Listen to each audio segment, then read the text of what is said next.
Dans cette vidéo, il sera question de l'épandeur Spando, vous expliquer la genèse du développement et notamment la version S2 avec ses nouvelles fonctionnalités. Nous avons travaillé le dossier Spando en partant de deux constats. Le premier, c'est que l'épandage d'antilimaces est une des composantes importantes de l'efficacité des granulés qui seront appliqués au champ. Le second, c'est que les épandeurs disponibles sur le marché présentent des taux de casse qui sont très importants et une irrégularité de la dose appliquée au niveau de la parcelle. Fort de ce constat, nous nous sommes donc rapprochés de l'INRAE pour intégrer la technologie et la précision des épandeurs d'engrais sur une version compacte, embarquable sur quad, SSV et tracteur.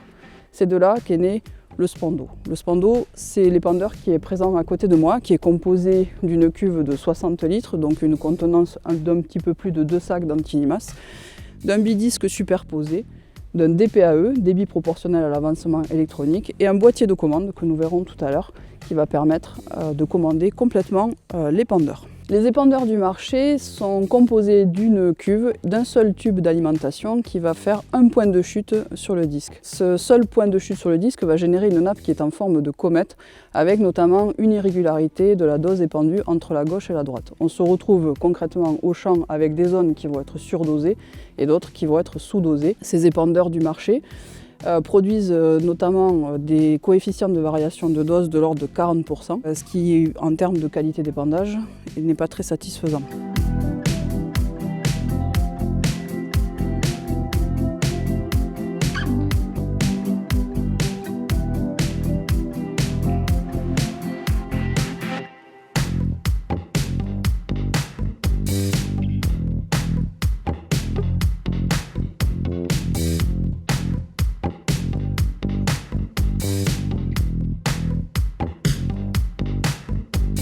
Pour répondre à ça, nous avons développé donc sur le Spando un système d'alimentation qui est réalisé par deux tubes qu'on retrouvera à l'intérieur de la brosse anti-rebond qui vont permettre de venir alimenter ce grand plateau inspiré des épandeurs d'engrais d'un diamètre de 40 cm qui va permettre de réaliser deux nappes totalement distinctes et qui va permettre surtout un épandage homogène sur toute la largeur de travail. Les coefficients de variation ont été nettement baissés puisqu'on arrive sur des coefficients de variation de l'ordre de 10%, proche de ce qu'on peut retrouver avec des épandeurs d'engrais. Et avec le Spando, ces coefficients de variation de l'ordre de 10% sont valables de 9 jusqu'à 28 mètres.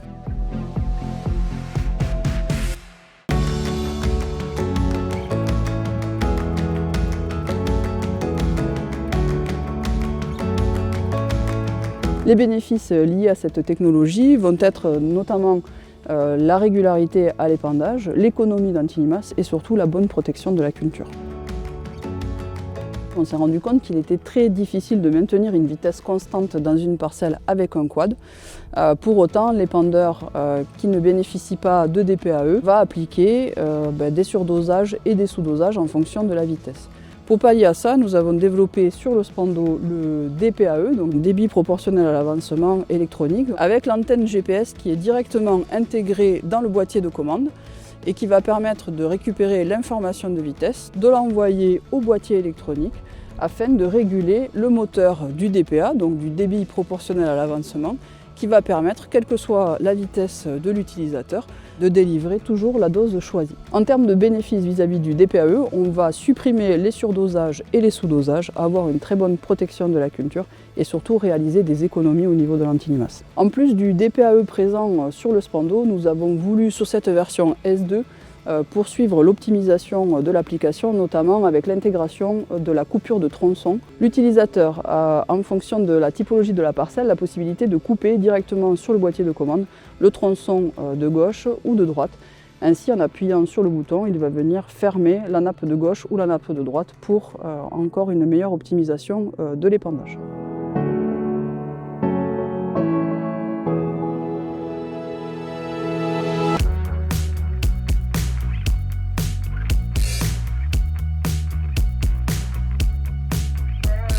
Un des autres points qui a été considéré dans le développement du Spando, c'est notamment la problématique de la casse des granulés. L'idée, ça a été vraiment de travailler sur la préservation du granulé et notamment sur la qualité de prise en pâle des granulés. Donc sur les épandeurs classiques du marché, on n'a qu'un seul tube d'alimentation qui vient sur un disque de petit diamètre qui tourne très vite, aux alentours de 3000 tours minute. Les granulés ne sont donc pas pris en pâle, ils rebondissent sur les parties métalliques et c'est notamment ce qui génère beaucoup de casse. Pour pallier à ça, sur le Spando, ce qu'il a été décidé de faire, c'est vraiment de s'inspirer de la technologie des épandeurs d'engrais et vous allez pouvoir retrouver donc notamment la brosse anti-rebond au milieu, qui va permettre de venir plaquer le flux de granulés sur le disque et notamment des éléments aérodynamiques à l'arrière des pales qui vont éviter les phénomènes de turbulence. Ainsi, et on le voit très bien sur les caméras haute vitesse, vous avez le granulé et le flux de granulés qui vient plaquer complètement sur le disque et on voit les granulés être accompagnés le long de la pale.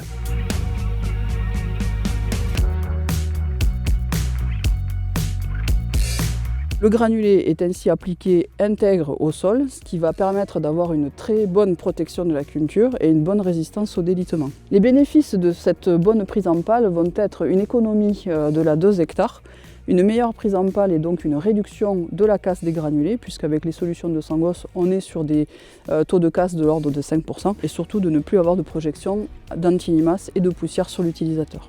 Le Spando est équipé, on l'a vu tout à l'heure, d'un bidisque. Donc le disque qui est situé en dessous du disque principal va permettre d'effectuer l'épandage de bordure. Pareil, toujours inspiré des technologies disponibles sur les épandeurs d'engrais, on a la possibilité avec le Spando de faire, et c'est le seul épandeur qui permet de le faire, un épandage en mode bordure, c'est-à-dire qu'on choisit dans le boîtier électronique le mode bordure et ça permet d'appliquer toute la dose jusqu'au bord de la parcelle, puisque les antilimaces sont des produits phytosanitaires et ont une ZNT de 5 mètres. Ce mode bordure va nous permettre d'amener toute la dose jusqu'au bord de la parcelle pour une culture qui va être mieux protégée de façon beaucoup plus homogène.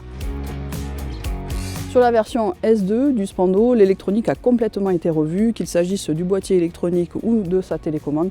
Il n'y a plus besoin de tableau de réglage et vous pouvez retrouver des nouvelles fonctionnalités via l'application disponible sur iOS ou sur Android pour notamment tout ce qui va être suivi de chantier et surtout bénéficier de toutes les dernières mises à jour des produits disponibles directement depuis l'application. L'épandeur Spando S2 est donc un épandeur polyvalent qui va vous permettre d'épandre à la fois des antilimaces et des petites graines. Il permet une économie d'antilimaces de l'ordre de 30% pour un retour sur investissement rapide. Pour plus d'informations, retrouvez-nous sur notre site internet.